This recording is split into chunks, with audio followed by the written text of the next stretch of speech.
Hey, White Sox fans, Brett Ballantini here, joining you again at the dawn of another season. Are you excited yet? What we waited all winter for, our whole lifetimes for, the beginning of the 2026 Chicago White Sox season. It's upon us in just a day or two. Not really sure when we're running our predictions story and podcast, but it will be in advance of opening day in Milwaukee.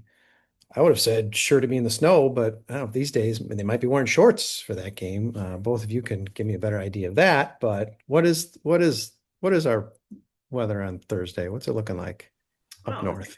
that's a good question. I will pull it up right All now. right, all Are right. you going, Hannah? I'm not going. So I think the forecast is there's rain in the forecast, but Hmm, they've got a roof, so it'll be fine. okay. We're yeah. getting ahead Yeah. of ourselves because that's our pregame podcast, which I'm sure you will be listening to probably right after getting the South Side Sox predictions under your belt, as you're paying attention to now. I'm joined by Melissa Sage-Bollenbach, who is recapping on Wednesdays and Thursdays. No, that's minors. Wednesdays. You're our Major League Minors person. Hannah Filippo cleverly has already won a game covered in spring training. She has opted to retire from recapping, and thus thinking that because the White Sox apparently will be lousy again, no recapper will have a winning record, so she'll take another crown. I believe she may have backed into it last year with a 1-0 record. That's where That's we're the at, White Sox strategy. fans. Win one game It's and not a get out. bad strategy at all. I mean, Lee Allen, I think, is 5-0, and he's covering too many games to continue anything near that. Five might be all his wins for the season. Who's to say? I guess they like playing on Sundays.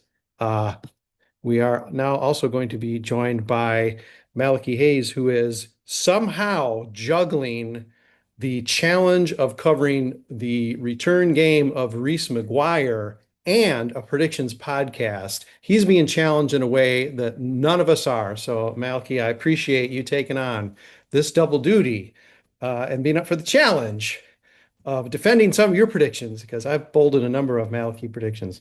Not just Hannah. It's not just Hannah. Um, and I don't know if I've introduced Hannah Filippo as well. Malachi Hayes has joined us. Hannah Filippo 1-0 on the recap season. Again, she has retired. Malachi Hayes is our Sunday recapper. So two and I think I'm stuck doing Fridays. So three of the four of us are going to be sticking close to this team all season and clearly questioning our life choices probably by mid-April, but it's nothing we're not used to because we're White Sox fans. Okay, let's jump right into it.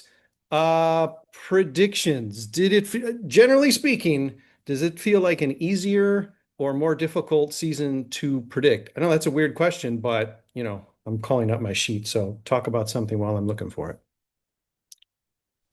I think it was actually harder this year to predict because last year you knew they're going to be terrible. So Mm. you had a certain range to pick in of terrible. This year, I mean, it really could go so many different ways.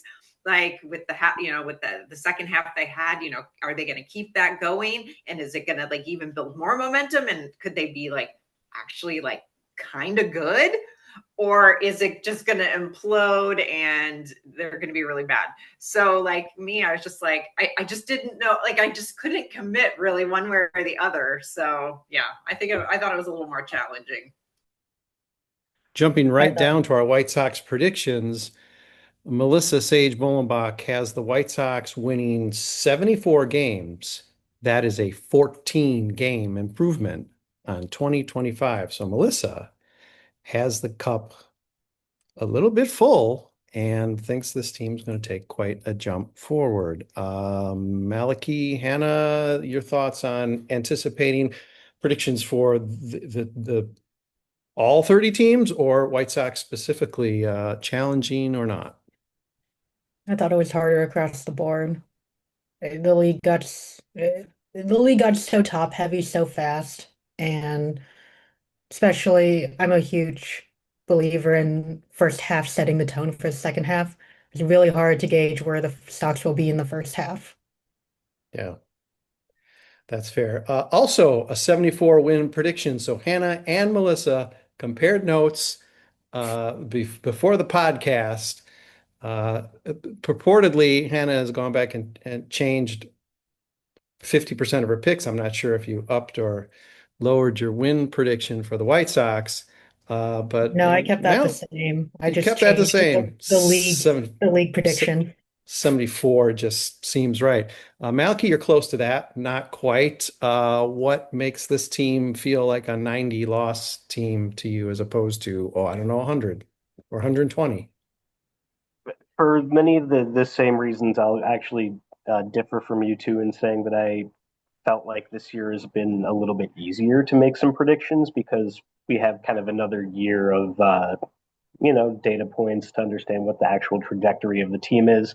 At this time last year, I don't think I really could have told you exactly how good, Colson Montgomery or Kyle Teal or Edgar Carroll or any of those guys were going to be when they made the show, and now we have a much better idea of what kind of players they are, and so the trajectory seems pretty pretty standard. I mean the 18 win improvement they made last year isn't to be written off if you can make something that's a bit much to expect year over year. But I Mm. think a 10 win improvement with the development that we saw last year from some of these players and what we have coming up in the pipeline. I think a 10 win improvement is a pretty reasonable expectation from this group. Seems reasonable. I'm I'm trailing everyone as apparently as usual, but even I have them improving by 9 wins. So it seems sunny. We're believers more in the second half than the first half of last year. Um, I wanted to ask, in terms of our other, I guess before our break, we'll just talk White Sox and then maybe we'll go a little league wide here. Uh, Melissa, I wanted to ask you as a representative of, although Hannah, apparently, again, you guys really did compare notes. Forget it. You're not going to convince me otherwise. Both of you selected Grant Taylor as your pitcher MVP. Um, Explain that. I don't know. I guess I just see him. This is like kind of like my pie in the sky idea, but I see him starting in the bullpen, but doing Mhm. so well that he gets pushed into this. Like he makes his case for like you've got to put me in the starting rotation, Oh, and okay. then and then I think he does really well there too. So that's why I think he's gonna stand out. I think the last year was really a big learning curve for him, and so he's gonna take that in the spring. He's just gonna take off in the bullpen, and then they're gonna be like, "Gosh, we got to put this guy in the starting rotation." So there's my sunny Okay. outlook. All right, Hannah, Melissa has described what some might call an apocalyptic scenario that has the White Sox just on the fly saying, hey, Taylor, we're going to roll the ball out to you. Now you're going to take 5, 6 innings instead of one. And again, this is coming from, I mean, this is not about calling people out except one very specific prediction, which again, we'll get to later, Hannah. But, you know, if you're confident in your pick, Hannah, this is the South Side Sox writer who did once anticipate Michael Kopech, I believe, as the MVP pitcher for the season. I know this is horrible that I'm calling you out all on a podcast to shame you, but it's just falling that way. So Hannah, are you feeling more or less comfortable with your pick of Grant Taylor as the best? Or again, just give me a scenario. I'm guessing it's not that you think he's going to start at some point in the season. So how is he as the setup man in this bullpen going to be or is the pitching just going to be that bad? That's, I think I it's going hadn't to be a little bit considered of that. both. Actually, I think it's going to be a little bit of both. I don't think he'll Okay. make the rotation just because there's so many people already in the rotation and primed to be in the rotation if there's an opening. But I do think he'll be the go-to setup guy. I think last season was not a good representation of his ability. He has so much room for improvement, and I think just given how much room he can improve and given how flaky this bill can possibly be, he he's definitely the pitcher to watch. Malachi, please defend the far more reasonable position that we are both taking, that Shane Smith will be the pitcher MVP. But dig in a little bit in how he is going to be the, apparently, obviously the best pitcher, so best starter in the staff. Is that by default as the ace? He's had a fairly shaky spring. I guess that doesn't really mean anything. He was gangbusters last year until really the whole year, besides, sort of a month or so, a few week dip right around the All-Star game. But is he a default choice, or is there something you're seeing as him maybe even taking a step up to be like, okay, he's starting to rise in the ranks of starters in the AL? No, it's kind of the default choice. I mean, that's putting it a Okay, little bit unkindly because I'm not going to sure. argue with these two because I mean they've said if the team has said they want to get Grant Taylor to 100 innings. Mike Vassell was just a 3 WAR player, Yeah, throwing 100 innings yeah. out of the bullpen right there, and I think Grant Taylor is a lot more likely to do that than Mike Vassell was again. But Smith, is even if he's maybe never going to quite be as electric as he was those first few starts of his career when he came out the gate rolling. But even if he's a solid number three, he's going to put up a basically what he did last year. Give you a 3.80 ERA over 30 starts, which is kind of where he's being projected at. Yeah, it's the safe pick. I don't. I have been the Davis Martin hype guy for a million years, and I'm liking what Sean Burke is gave us towards the end of last year, although I don't love that he was just sitting 91, 92 miles an hour with his fastball in the first inning right here, but talk about that Mm, later. But they just don't have the track record yet. Shane Smith does. He's the only one who does. And even then, it's not a long yeah, one. It's yeah. the safe pick. But I know if Grant Taylor did come and swoop in and grab that, I'm going to take the guy who's going to give you 175 innings over 100 as far as picking the MVP. But Mhm. I think these two could very easily be right.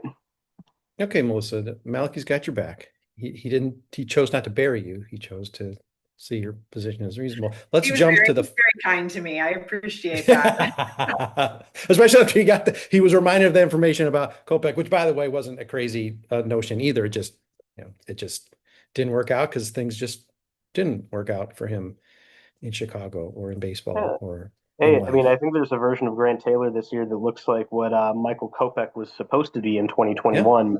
That kind of hybrid long reliever starter, give him some spot starts now and then until he got hurt and they let him pitch anyway and everything went out the window. That's I would like to see that out of Grant Taylor for sure. Mhm. Okay, alliance form. Hannah, I guess this means we have to form our own, although I'm not sure I'm going to be able to do that given one of your picks, but I'm beating that one to death already.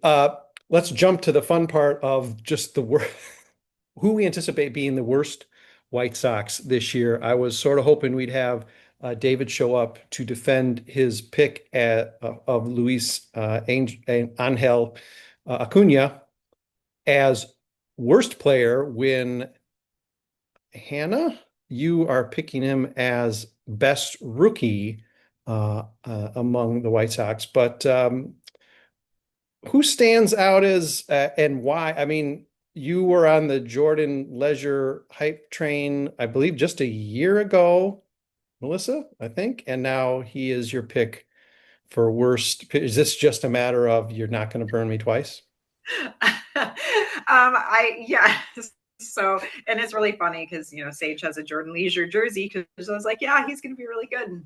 So yeah, I get a lot of flack for that, but he's so like he gives me like bubble guts whenever he comes on. Like whenever I see him warming up, I'm like, oh my gosh, no!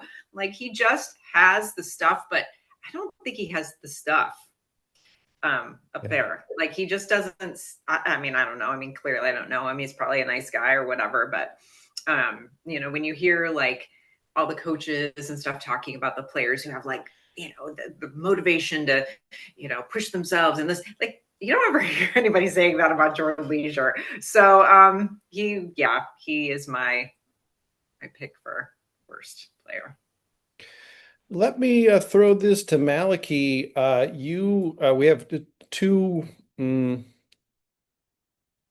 well, Melissa, you can chime in too because you two both picked our catchers as player MVPs, and Malachi, obviously, you think Kyle Teal's going to have a dynamic 4.5, 5 months.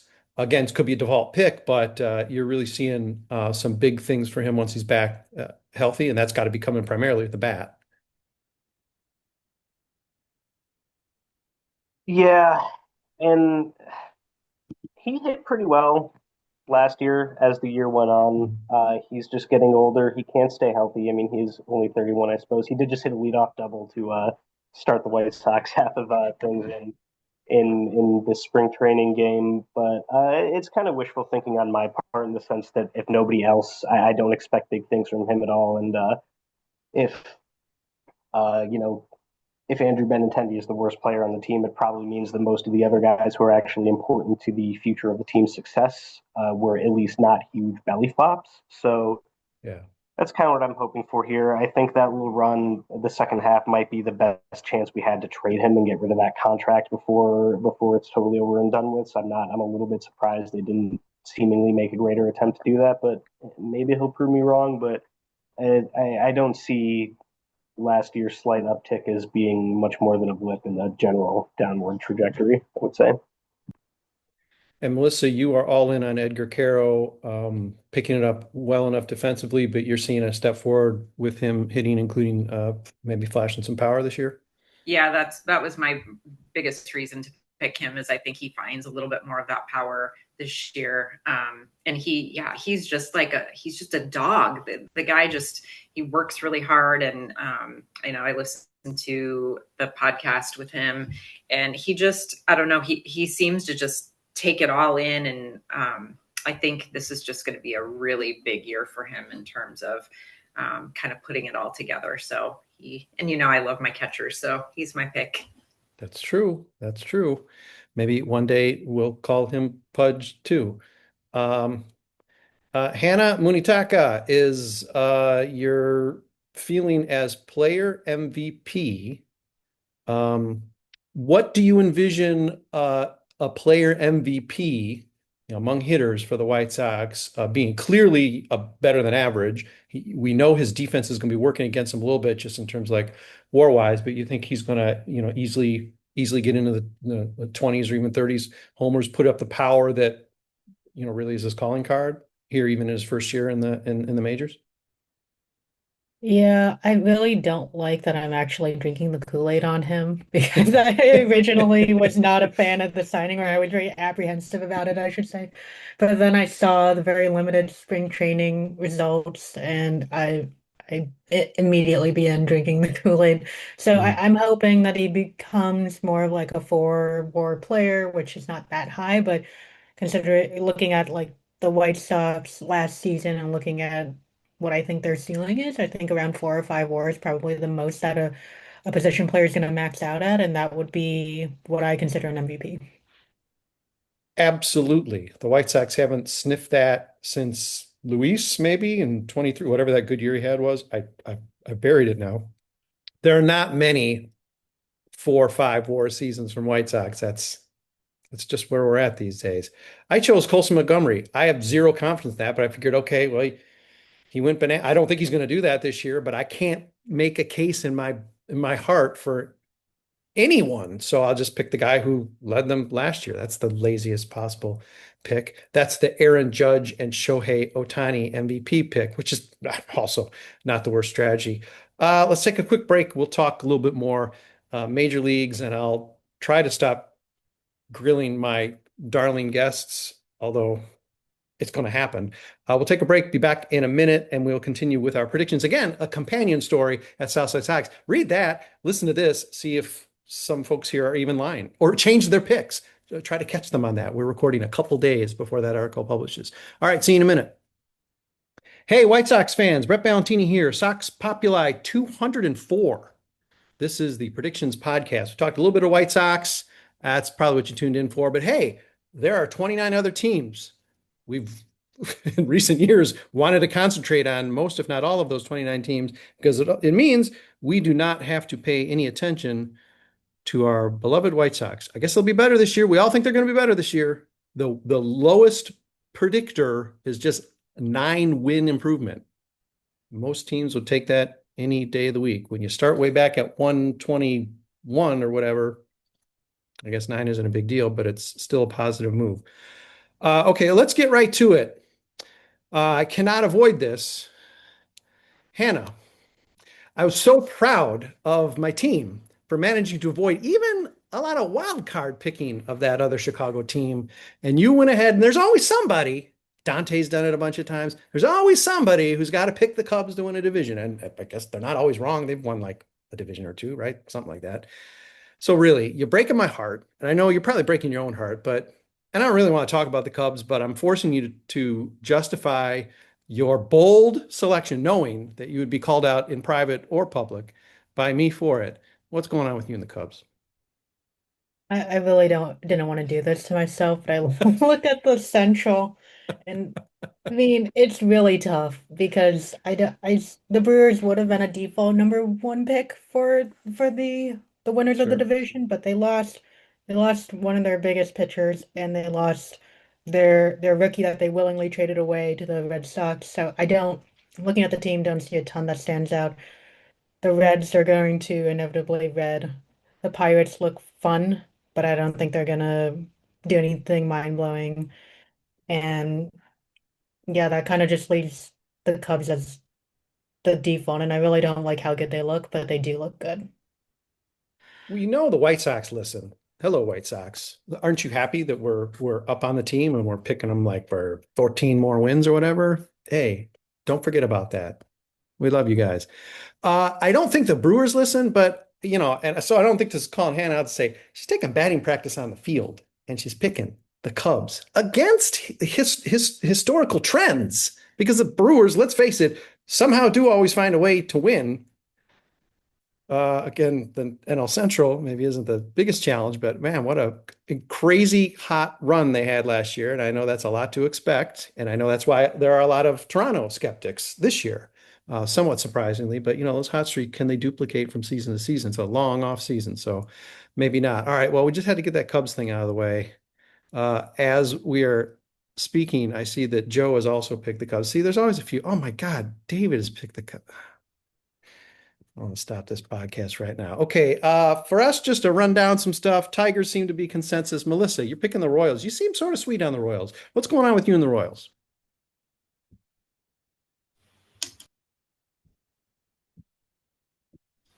Okay, technical difficulty. Okay.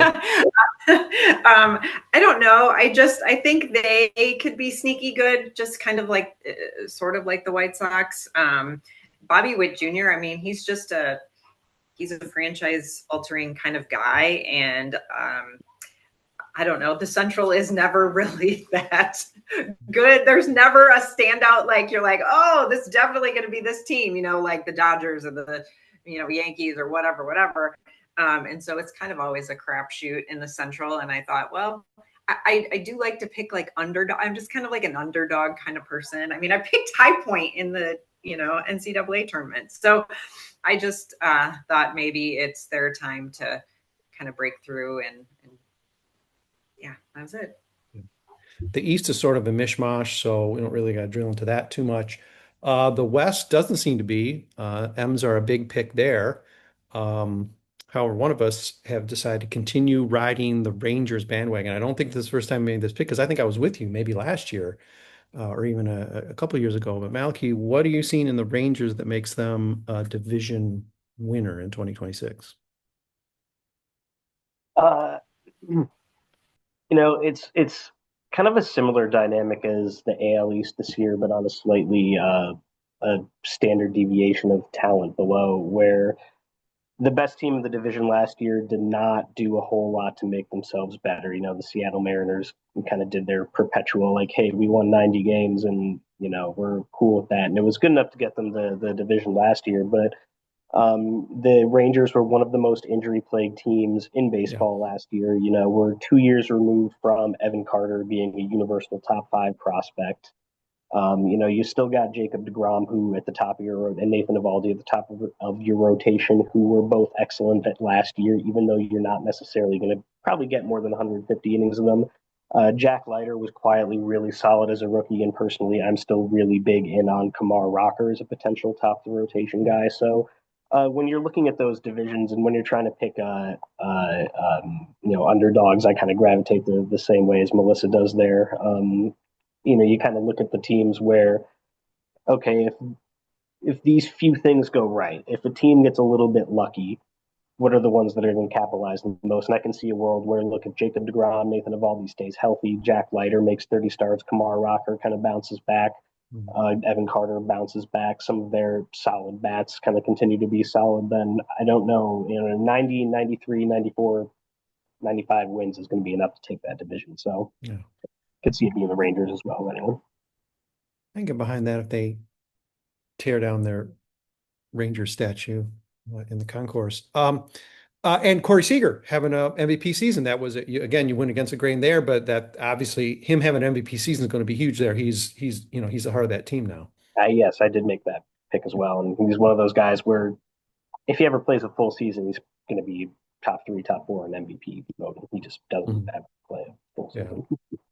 All right, keeping you on the hot seat, Malachi. Of course, most people make the default choice. It's not the craziest choice. It's certainly the smart money. Not that we, despite having a betting tab on our site, not something we do a lot of discussion about. Certainly not something I do any touching of. However, the Mets are not only going to be the NL pennant winner, but I believe you have them winning the World Series.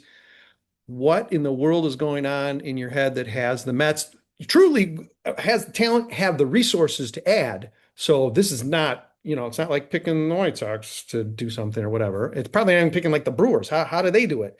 But the Mets have the resources. They certainly have not had the want to or follow through. How's it going to be different this year? My strategy here is honestly kind of the same thing that led me to pick Garrett Cole to win the Cy Young like 4 years in a row. And I figure it's going to happen eventually.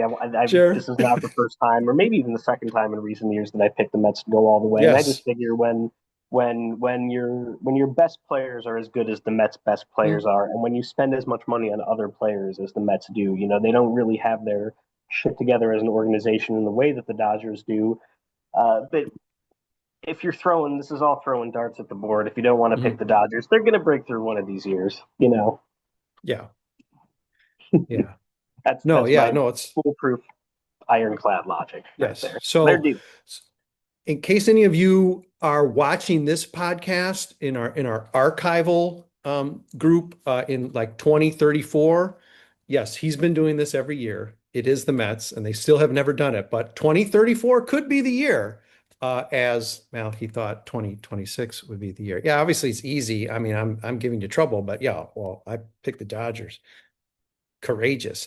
I believe both Hannah and Melissa, you've also picked the Dodgers. Hannah, I mean, I do not want to really talk about your pennant winner. You did not pick the Dodgers because I can't. Oh, this is upsetting to me. So Blue Jays. Blue Jays have sort of, I mean, I don't know that our predictors are buying into the Blue Jays because we have a number of people they're not even the consensus division winner.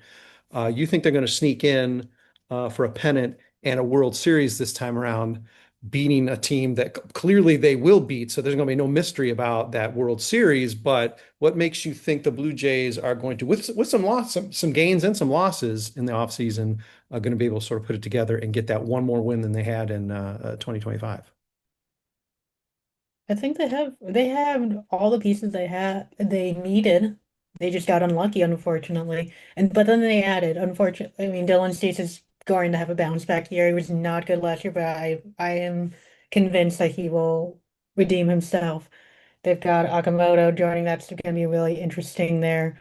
And they're having Yosevich back for an entire year. He only pitched in the postseason. So I think those three things combined, adding on to who they already have, and really they didn't lose.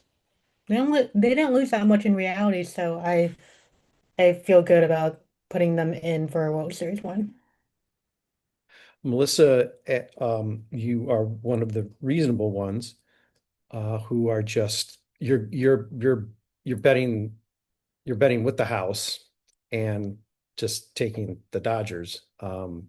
Is there anything you need to explain there other than the fact that they are the best team in baseball? Yeah, no, I just feel like that they have that Yankees run in them. That's just kind of where they're at as a franchise right now, is they're just dominating.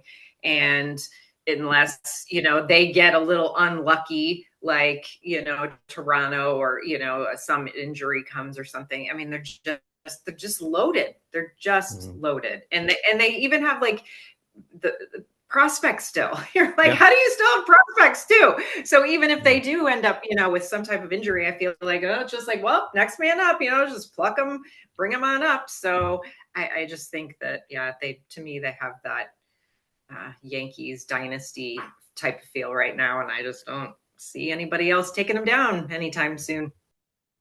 Isn't it sick that we have to couch it in those terms? Yankees dynasty, man. Baseball, baseball, baseball. Let's wing it back to the Sox, because one of our categories is picking worst in the AL. So I already know Hannah's answer because it's my answer too.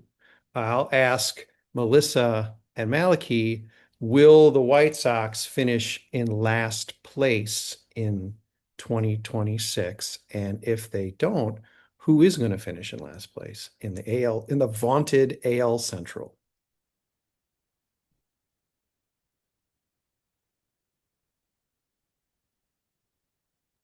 I have to remind myself of how I even predicted this one would go. I mean, I can see a world where the Minnesota Twins completely bottom out. They shed half of their roster at the deadline. They still don't have their TV deal taken care of. They've got this.